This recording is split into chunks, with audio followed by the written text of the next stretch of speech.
Si tu ne fais rien du tout, tu n'obtiendras rien du tout. Ça m'a permis d'atteindre des niveaux que je n'aurais jamais atteints si je n'avais pas eu ces projets au début de ma vingtaine. En fait, l'erreur que beaucoup de gens font, à mon humble avis, c'est qu'ils se réfèrent souvent à la vie des médias, de la majorité des gens. Les cryptos, qu'est-ce que c'est? Bon, il y a des gens qui investissent, ils perdent de l'argent, donc c'est forcément nul. Si tu arrives à transformer 5 euros en 25, c'est pas mal. Tu fais un x5 avec 5 euros, donc tu as peut-être pigé quelque chose. Bienvenue dans ce nouvel épisode de Transmission, un podcast sur les soft skills à l'ère de l'IA. Parler en général de transmission, d'éducation financière, c'est quelque chose que nous aimons faire ici. Et en fait, j'ai le plaisir d'accueillir, on va dire, la famille, au sens propre du terme, mon cousin Marvin, avec qui justement ça fait pratiquement 8 ans qu'on échange sur tout ce qui est éducation financière, mais aussi nouvelles technologies. Je me rappelle de nombreux dimanches soirs où on abordait ces thématiques. Donc voilà, c'est un plaisir de pouvoir échanger avec toi aujourd'hui. Avant qu'on puisse rentrer dans le vif du sujet, parce qu'avec toi, il y a pas mal de sujets en lien avec les nouvelles technologies, avec l'IA, la crypto-monnaie. Est-ce que tu peux dire quelques mots sur toi déjà ? Ça marche. Bah écoutez, enchanté. Hein. Bon, Marvin Comlan, comme on m'a introduit. Je suis ingénieur en traitement d'image et en réalité virtuelle, donc toujours dans le domaine de la technologie. C'est un domaine qui me plaît depuis que je suis tout petit. Et depuis que j'ai fini les études, j'investis dedans, j'entreprends dedans et c'est une passion, tout simplement. Ok, je me rappelle en fait de nos premiers échanges, on se posait la question simple du rapport à l'argent. Aujourd'hui, avec le recul que nous avons, tu dirais que l'argent, ça représente quoi pour toi ? Alors, je suis passé par plusieurs phases. Hein. Oui, on est là pour ça. Comme beaucoup de gens d'ailleurs. Ouais. Au début, tout le monde veut de l'argent, déjà pour commencer. Il y a très peu de gens qui peuvent dire aujourd'hui qu'ils n'ont pas besoin d'argent. Donc voilà, pour différentes raisons. Hein. Ça peut être pour aider la famille, ça peut être pour s'aider soi-même, pour avoir un confort de vie plus élevé. Et du coup, le risque, c'est d'être focalisé sur ça. C'est de se dire, je veux de l'argent et de voir l'argent comme un objectif. Et c'est ça le piège, en fait, dans lequel beaucoup tombent. Il ne faut pas voir l'argent comme l'objectif final. Ça peut sembler très cliché ce que je suis en train de dire, mais la réalité, c'est que quand on a un autre objectif qui est dissocié de l'argent, qui pourra ramener de l'argent, mais qui est quand même dissocié de l'argent, c'est à ce moment-là qu'on en a un peu plus. Ouais. Donc voilà comment je vois les choses aujourd'hui. C'est bien évidemment ne pas mettre de l'argent de côté. Enfin, si, mettre de l'argent de côté, mais pas mettre l'argent de côté. Mais être focalisé sur un sujet qui nous tient à cœur, de le développer, de faire en sorte que ça aille au bout. Et c'est seulement comme ça que l'argent va venir, en fait, de manière sûre et certaine. Je me rappelle dans nos échanges aussi, ce qui m'avait marqué par rapport à la jeunesse, tu es toujours jeune, hein, mais la jeunesse, la précocité, j'ai envie de dire, qui m'avait marqué à l'époque, c'était par rapport à ton ambition. Et tu étais sur plein de projets. On va essayer un petit peu de les évoquer, pas tous en détail, hein, mais c'est vraiment quelques-uns qui, moi, m'ont marqué et qui vont nous permettre ici de faire un peu de pédagogie. Bien sûr que la dernière étape, ce sera l'intelligence artificielle qu'on pourra creuser. Mais avant ça, avant l'intelligence artificielle, tu t'es essayé à quoi ? Et en fait, des choses que tu pourrais partager ici, mais qui sont en lien avec des tentatives, je pense notamment à la crypto-monnaie. Alors, beaucoup de choses à dire par rapport à ça. Mais même avant d'aller un peu plus dans le détail, je vais te dire quand même que le plus important aussi, c'est de continuer à apprendre, d'être curieux. Même si ce n'est pas un trait de sa propre personnalité, en fait, il ne faut pas avoir de l'aversion à se lancer dans des domaines qui ne sont pas en rapport avec ce qu'on sait faire. Donc, je le dis ça parce que, par exemple, moi, quand j'étais plus jeune qu'aujourd'hui, je me suis lancé dans tout ce qui était dessin de manga. J'ai commencé à apprendre à dessiner des planches.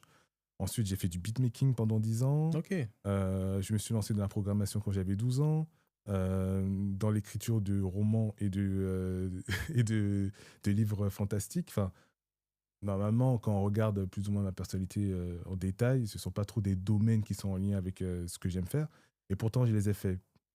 Toujours dans un aspect où je me dis je pourrais monétiser ça tôt ou tard. Mais la réalité, c'est que je pense que pour pouvoir évoluer dans le monde dans lequel on vit, il faut chercher à le comprendre sous toutes ses facettes. Et donc diversifier les compétences. On ne peut pas devenir expert en tout, mais on peut savoir plus ou moins les pourtours de chaque domaine. Ouais. Et c'est le plus important, je pense, dans un premier temps qu'on est jeune, parce que on a le temps, en fait. Le temps qui est aussi l'une des notions les plus importantes. On a plus de temps qu'on est jeune. Et l'idée, c'est de pouvoir l'utiliser pour faire de bonnes choses. Et du coup, pour moi, les bonnes choses, c'est augmenter le savoir pour pouvoir l'utiliser plus tard quand on aura moins le temps. mais on aura déjà une bonne base de compétences. Il y avait quelque chose qui m'avait marqué aussi, toujours en lien avec l'ambition, c'est un peu comme on voit souvent sur les réseaux sociaux, il faut avoir une certaine somme avant justement un certain âge. Toi, tu avais ça. Tu avais vraiment cette volonté d'atteindre un certain niveau financier. Aujourd'hui, avec le recul que tu as, est-ce que tu es toujours dans cette voie-là? Est-ce que ce que tu mets en place, en fait, en termes de projet, t'amène vers ça? Quel est ton rapport, justement, à ces objectifs que tu t'étais fixés, qui étaient pour moi très ambitieux en début de vingtaine, hein? Mm. Mon rapport n'a pas changé en fait par rapport à cette manière de voir les choses, indépendamment des résultats, parce qu'on peut atteindre ou non ses objectifs, c'est pas le souci, il faut pas être focalisé sur ça, parce que si on est focalisé sur ça, qu'on échoue, on se dit bah, on n'est pas bien, on sait pas faire les choses, on arrête.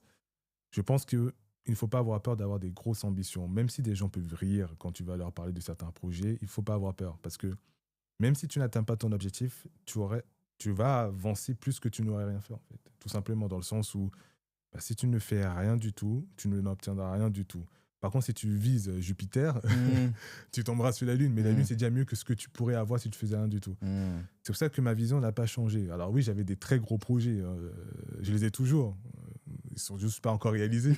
Mais entre-temps, ça m'a permis d'atteindre des niveaux que je n'aurais jamais atteints si je n'avais pas eu ces projets au début de ma vingtaine.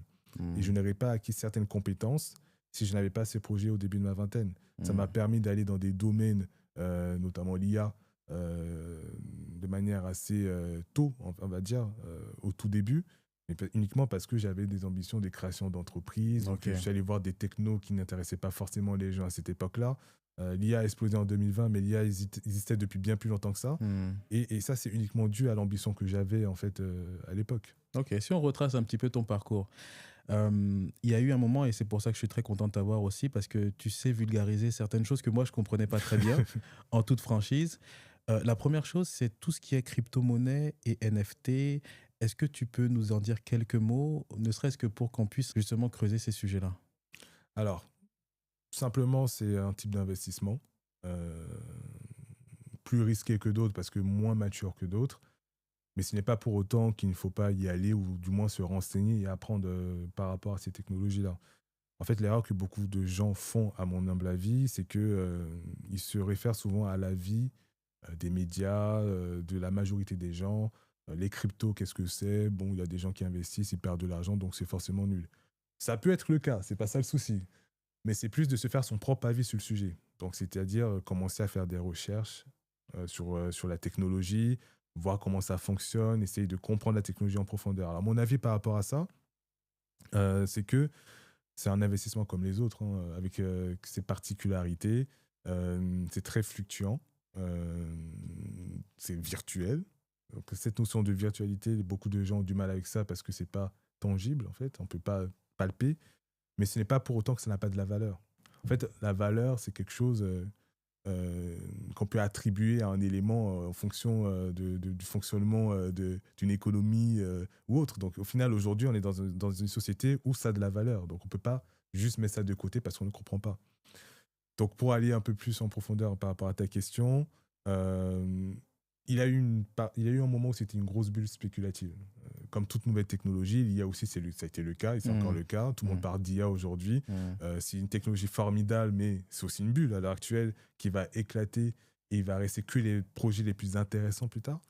Bah, les cryptos, je pense qu'on est en train de voir la bulle éclater petit à petit. Mmh. Et ce n'est pas pour autant que ça ne reste pas un domaine où il faut investir, se renseigner et savoir de quoi il en est. Ouais, en fait, beaucoup se moquent parfois de certaines pertes, notamment par rapport aux crypto, et ils font référence aux NFT. Ouais, Tu m'as bien expliqué que quand on devait investir dans la crypto-monnaie, il fallait qu'on comprenne bien le projet. c'est ça. Donc, toi, ce qui t'a amené en fait à la crypto-monnaie, c'est quoi? Et quand tu te dis, OK, là, on parle d'un projet qui est intéressant, qu'est-ce que tu regardes? En fait, j'aimerais bien essayer de comprendre qu'est-ce qui fait que tu laisses ou que tu gardes une crypto-monnaie. Alors moi, je regarde surtout le projet, on va dire, c'est-à-dire quel est l'apport de ce projet éventuellement pour la société. Ça répond à quel besoin? Un besoin qui existe ou un besoin qui n'existerait pas encore? En général, les projets qui n'ont pas trop de réponse à plusieurs besoins, c'est spéculatif très court terme. Je D'accord. pense notamment au même coin. Il y a de l'argent dedans, mais il ne faut pas se dire je mets tous mes sous dedans parce que ce n'est pas quelque chose qui va rester. Tu as fait du spéculatif J'ai à un fait du moment donné. spéculatif, mais il faut y aller en sachant que c'est du spéculatif. C'est-à-dire, déjà, dans un premier temps, ne pas mettre tous ses sous dedans parce que tu n'es pas sûr à 90%, même plus, de ne pas les retrouver. Mais c'est de se dire, OK, je vais dans du spéculatif. L'objectif, c'est une marge énorme très rapidement et après, je m'en vais. C'est ce qui attire aussi beaucoup de jeunes, j'imagine. C'est ce qui attire beaucoup de jeunes parce qu'on a aussi la notion de vouloir avoir de l'argent très vite. Et le risque, quand on réfléchit comme ça, c'est pour ça que j'ai dit en introduction tout à l'heure qu'il ne faut pas avoir l'argent en objectif. C'est là où on fait les erreurs, en fait, tout simplement parce que plus l'objectif est l'argent, moins on en a. Ouais. En fait, il faudrait, à mon humble avis, avoir pour un objectif un besoin auquel on trouverait une solution. Ok. Et comme ça, en fait, de fil en aiguille, si tu résous un souci, une problématique, tu trouves l'argent derrière, en fait, qui va venir de manière automatique. Je vois. Tu as une idée comme ça, un exemple de projet, sans citer forcément le type de projet, mais un exemple de domaine ou de projet où tu te dis, voilà, j'ai investi parce que je croyais au projet, parce que ça va servir. Et c'est derrière, il y a une crypto-monnaie qui pourrait justement être utile de façon à ce que ça te pousse toi à investir.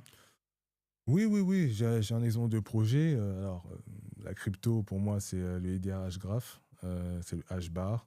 En fait, ce projet-là, j'ai investi dedans parce que la manière dont le système est conçu, je le trouve révolutionnaire en fait, par rapport aux crypto. Maintenant, je peux avoir tort aussi. C'est plus la démarche que je mets en avant, c'est ce projet, cette crypto répond à quel besoin quelles sont les grosses entreprises qui pourraient investir dedans aussi parce qu'on est des investisseurs, mais des particuliers qui investissent. Mais le plus important, c'est de savoir quelle institution ou quelle grosse entreprise pourrait aussi investir dedans. Parce que, on ne va pas se mentir, ce sont eux qui vont amener les capitaux pour faire monter la valeur de l'actif. Donc, c'est cette démarche-là qui est importante, je trouve. Maintenant, il y a plusieurs types d'investissements. Encore une fois, il y a le court terme, le moyen terme et le long terme. Quel type d'investissement je vais faire? Déjà, il faut se questionner par rapport à ça avant de se lancer. Si c'est du court terme, ça ne sera pas forcément vers les mêmes produits vers lesquels on ira. D'accord. Tout simplement parce que ce n'est pas le même type de marché pour moi. Okay. Le très court terme, ça va être la hype. Avoir une grosse hype sur un actif, il faut y aller et partir le lendemain ou plus tard. Mais si c'est un projet où il y a des équipes de développement qui essaient de trouver des solutions à des problématiques, etc., ça ne va pas monter tout de suite. Mais quand on regarde de plus près, on va voir certaines grosses entreprises comme Google, IBM, Facebook qui vont commencer à investir dedans. Et là, on se dit, si des grosses boîtes investissent dedans, ils ne sont pas bêtes. Okay. Ce sont des boîtes qui ont des grosses équipes, ce sont des boîtes qui font des analyses poussées et qui ont des experts en fait, sur le sujet. Donc, si elles-mêmes vont investir dedans, c'est qu'elles ont de l'intérêt en fait, sur le domaine. Avant d'investir dans la crypto-monnaie, est-ce que tu as eu une période où tu as vraiment cherché à comprendre et tu es vraiment monté en compétence ou tu as appris en faisant pour essayer de comprendre, vu que c'est quand même un investissement assez particulier. Quand je regarde certains portefeuilles qui sont souvent présentés, on dit qu'il faut diversifier ses investissements. Donc, tu as des fois des gens qui ont 5%, 3% de crypto-monnaie parce qu'ils n'ont pas envie de passer à côté d'une opportunité. Et après, tu as certains profils de gens beaucoup plus dans le risque, qui cherchent une rentabilité importante, qui vont avoir une part de leur portefeuille plus importante dédiée à la crypto-monnaie. Mais pour essayer de comprendre, toi, est-ce que tu as eu cette phase d'apprentissage ou tu y allais comme ça? On va dire un peu des deux. Comme je le disais tout à l'heure, le savoir, c'est important. Ça évite certaines erreurs. Mais il ne faut pas rester au stade du savoir parce que sinon, on ne prend pas en expérience. Avant de me lancer dedans, j'ai quand même appris. Alors aujourd'hui, il y a plein de moyens pour apprendre. C'est une chance qu'on a d'être dans cette époque où aujourd'hui, s'il y a une technologie ou un sujet sur lequel on veut monter en compétence, on peut ouvrir YouTube. Et en dehors de YouTube, il y a plein d'e-books sur Internet. On peut même acheter des formations si bien sûr on le veut. Pas toutes. Il y a des formations, il faut faire attention, mais il y a quand même pas mal de solutions aujourd'hui pour monter en compétence sur un sujet. On ne deviendra pas des experts. C'est pas ça l'objectif non plus. Mais c'est de savoir un peu où on met les pieds. Donc pour les cryptos, je l'ai fait. Je l'ai fait plusieurs mois à fond. Mais à un moment donné, tu sais que ça ne suffit pas en fait. Il y a la réalité du marché. Sans jeu de mots, il y a la réalité du marché. Il faut mettre les mains dedans. Je ne dis pas que dès le départ, il faut mettre 10 000 euros. Ok. Déjà, chose que je rappelle, il faut toujours investir l'argent qu'on est prêt à perdre. Ok. Commencer même avec 5 euros. Tu ne feras pas de grande marge avec 5 euros. Encore une fois, l'objectif, ce n'est pas de l'argent tout de suite. Mais avec 5 euros, si tu arrives à transformer 5 euros en 25, c'est pas mal. Tu fais un fois 5 avec 5 euros. Donc, tu as peut-être pigé quelque chose. Ok. Et c'est seulement au moment où tu commences à réussir à faire des plus-values intéressantes que tu peux te dire, OK, je vais mettre plus. Donc, il y a eu cette phase où j'ai appris, mais le marché aussi t'apprend parce que le marché peut te prévenir de plein de dangers. Tu les vois vraiment quand ils sont devant toi. D'accord. Tu peux prévoir tout ce que tu veux, mais des fois, ça peut se jouer à un tweet sur X. Ça peut être, je sais pas, quelque chose que toi, tu n'as pas prévu parce que tu n'es pas dans les cercles ultra privés pour avoir l'information assez J'ai tôt. l'impression que c'est vraiment une question d'information, de timing c'est aussi. C'est vraiment une histoire d'information. C'est pour ça qu'il faut apprendre, il faut s'informer, il faut s'abonner au bon compte parce que comme c'est on va dire un marché qui est moins mature que les autres, Ok. il est souvent soumis aux fluctuations qui peuvent intervenir de manière un peu inédite. Ok, Ça je peut être vois. le début d'une guerre. Bon, la bourse aussi sera impactée, mais Ouais. les cryptos beaucoup plus. Parce que on ne parle pas des mêmes capitaux en jeu. Il y a des cryptos, on va dire, qui ont des plus basses capitalisations. Donc forcément, si tu as une institution qui investit, qui retire 100 millions, forcément, ça va impacter le cours. Et ça, tu vas pas forcément le prédire, puisque tu ne fais pas partie de cette institution-là. Tu peux pas forcément prédire une guerre qui va commencer, tu peux le sentir. Il y a des gens qui ont le bon flair. Mais c'est la réalité du marché. C'est pour ça qu'il ne faut pas forcément mettre tous les œufs dans le même plat, tout son capital non plus. Il faut diversifier. Si tu prends une crypto côté IA, il faut que tu prennes une crypto dans un autre domaine, un domaine prometteur bien sûr, mais histoire que au cas où, si demain, ça n'arrivera pas de sitôt, mais les IA s'écroulent, bah, tu aies d'autres domaines sur lesquels tu as investi pour rééquilibrer un peu les pertes. Donc, c'est pour ça qu'il faut apprendre dans un premier temps, et forcément aller sur le marché tôt ou tard, parce que sinon, tu ne fais rien, en fait. Tu as les compétences, mais tu ne t'en sers pas. À quoi ça sert? Non, c'est clair. C'est clair. Il y a beaucoup de sessions, on a parlé d'investissement. Déjà, sur la question de la bourse, à maintes reprises, on a expliqué c'était quoi la bourse. Certains sont plus au fait de l'immobilier parce que ça va leur parler, c'est plus tangible, comme tu as dit tout à C'est l'heure. plus tangible. Quand quelqu'un vient te voir et qui sait que tu es dans la crypto-monnaie et qui te demande en fait de lui expliquer, quels sont les mots que toi tu utilises? Parce que c'est pas évident de vulgariser un petit peu ça. Ils entendent beaucoup de mots-clés, blockchain, NFT, crypto-monnaie, tout est mélangé. Comment toi tu arrives à sortir de là et expliquer facilement à quelqu'un qui aimerait comprendre? Ça dépend ce que la personne veut comprendre. Est-ce qu'elle veut comprendre la technologie ou elle veut comprendre le côté investissement? Si c'est le côté investissement, je vais lui dire ces mots simples. Ce sont des actifs non tangibles sur lesquels tu peux investir. Et le système, en fait, c'est un système décentralisé, du moins à l'origine, puisqu'on a bien pu voir aujourd'hui que les institutions se sont bien mêlées à tout ça. Et l'idée, c'est de pouvoir, au final, faire des transactions sans avoir une institution en plein milieu. L'investissement derrière, ce serait investir sur des entreprises qui apportent des solutions équivalentes au monde actuel, en fait, qu'on a déjà. C'est-à-dire, dans le domaine de la crypto, apporter des innovations. Et l'idée, c'est de découvrir quelles sont les entreprises qui ont les meilleures innovations pour investir sur elles. Ça, c'est pour le côté investissement. Maintenant, côté Technologie, tu dirais quoi? je parlerai plus de blockchain, de comment, en fait, les blocs se succèdent, les vérifications. Ça serait beaucoup plus technique. Ça dépend, au final, de ce que la personne veut savoir.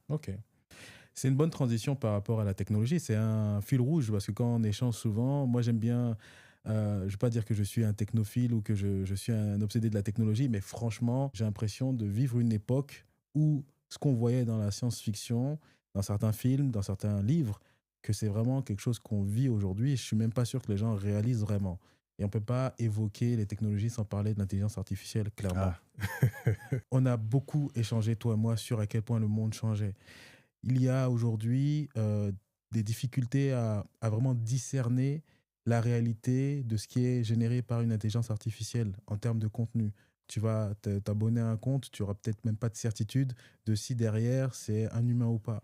Les entreprises sont en train, est-ce que c'est une hype comme tu disais tout à l'heure? Est-ce que c'est rentable aujourd'hui? Est-ce qu'il y a quelque chose qui est vraiment très précis en termes de puissance financière? On a encore pas assez avancé pour avoir du recul en termes d'entreprise, je trouve. Mais il y a un bouleversement dans nos vies quotidiennes en termes de productivité, en termes d'organisation. Il y a des choses qui sont faisables en termes de traduction, que ce soit le texte, l'image, ça va tellement vite que c'est des fois difficile à suivre. Et même en termes d'actualité, j'ai même pas envie qu'on rentre dans les détails ici parce qu'on va vite être obsolète en termes de vidéo. Clairement. Mais déjà, avant de commencer, c'est quoi ton recul? Parce que tu es quand même une des personnes qui me disait il y a quelques mois, avec ta façon de travailler, si tu arrives à la coupler à l'IA, ça va être quelque chose d'extraordinaire. Et je mettais un petit peu un frein, je ne sais pas pourquoi. Est-ce que c'est mon côté peut-être artistique, ma crainte de l'inconnu? Et au final, je pense avec du recul que c'est peut-être parce que je savais à quel point c'est quelque chose qui allait me passionner et je voulais peut-être pas me disperser. J'avais la peur de la perte du focus, mais on est en plein dedans. Aujourd'hui, c'est quoi ton recul par rapport à l'intelligence artificielle et comment tu arrives toi à l'utiliser? Est-ce que tu fais partie de ceux qui se disent il faut pas que je sois spectateur, il faut que je sois un acteur? Bon, déjà, l'IA a été, on va dire, exposée à la face du monde il y a 5 ans. C'est un domaine qui existe depuis très longtemps, mais qui n'était pas encore dans les quotidiens des Français ou même des gens de manière plus générale. Deuxième point, l'intelligence artificielle, c'est un abus de langage. C'est pas une intelligence concrètement, mais ça joue ce rôle-là. Aujourd'hui, on est plus côté euh, statistique en soi. Ce sont des algorithmes très puissants qui vont par statistique essayer de deviner ce qui va suivre un mot ou autre. Mais ça ne change rien au fait que c'est un bouleversement. D'ailleurs, c'est pas pour rien que les enfants qui naissent maintenant, la génération alpha, on les appelle comme ça parce que ça va être une génération qui va naître dans un monde où il y aura toujours de l'IA. Ce n'est pas une hype, hein. Ce n'est pas une hype. Alors, il y a toujours une bulle spéculative autour de ça, puisque tout le monde veut créer son application, son logiciel à base d'IA. Mais ce n'est pas une hype. Pour moi, c'est un vrai domaine qu'il faut prendre en main. Même si on ne comprend pas, il faut aller vers la compétence et essayer de comprendre. Pourquoi? Parce que c'est un domaine aujourd'hui qui permet de remplacer beaucoup que les humains aujourd'hui occupent. Et on peut être très très vite dépassé dans les 10 ans, et je suis gentil, hein, mais je préfère voir large dans les 10 à 15 ans.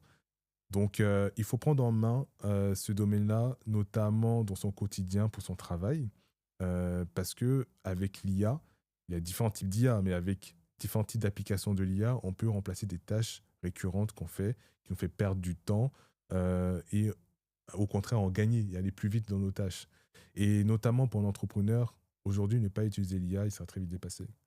Ce n'est que par la rédaction de documents, de préparation de posts sur les réseaux sociaux, de génération d'images. Je prends un exemple, par exemple, la création d'une marque de vêtements. Aujourd'hui, ce qui coûte, en fait, quand tu lances une marque de vêtements, ça peut être le fait de payer des mannequins, des modèles. Avec l'IA, les IA génératives, tu peux créer un modèle, une influenceuse, un influenceur IA, et lui faire porter ces vêtements-là, en payant peut-être un abonnement, ou si tu es plus technique, en développant ton système rapidement qui permet de connecter en fait ton algorithme à l'IA qui est dans le cloud. Enfin, je pense notamment à Hugging Face ou d'autres plateformes comme ça. Donc, ne pas utiliser l'IA aujourd'hui, pour moi, c'est une grosse erreur. Parce que c'est un domaine qu'on ne pourra pas arrêter, en fait. C'est lancé, c'est comme Internet. Il y a eu beaucoup de détracteurs au début par rapport à Internet. Le fait est qu'aujourd'hui, on ne peut pas s'en passer. Et l'IA, ça sera la même chose. Il y a des applications de l'IA qui vont disparaître parce qu'elles ne sont pas assez utiles. Mais quand des grands acteurs comme Google, comme OpenAI, IBM, Facebook se lancent dedans, il faut comprendre une chose, c'est qu'on ne peut plus arrêter. Donc, ne pas mettre les mains dedans, ne pas essayer de comprendre ce qui se passe, ne pas vouloir utiliser, c'est une grosse, grosse, grosse erreur. Ouais, j'entends de toute façon que même au niveau personnel, et on le sait, on parle souvent de clone IA, il y a beaucoup de choses en termes d'actualité qu'on va développer par la suite. Mais en tout cas, je sais que c'est que le début, Marvin, parce qu'il y a énormément de choses à dire. C'était vraiment un plaisir de regarder en tout cas la surface de ces sujets-là et on va essayer de vulgariser au maximum parce que l'idée de ce podcast transmission, c'est à la fois d'aborder les soft skills à l'ère de l'IA, mais aussi de comprendre ces technologies et de faire en sorte que même avec des mots simples, on puisse les comprendre. Donc, je te remercie de m'avoir aidé à faire ça aujourd'hui et je vous dis à la prochaine pour un nouvel épisode de Transmission. Ciao!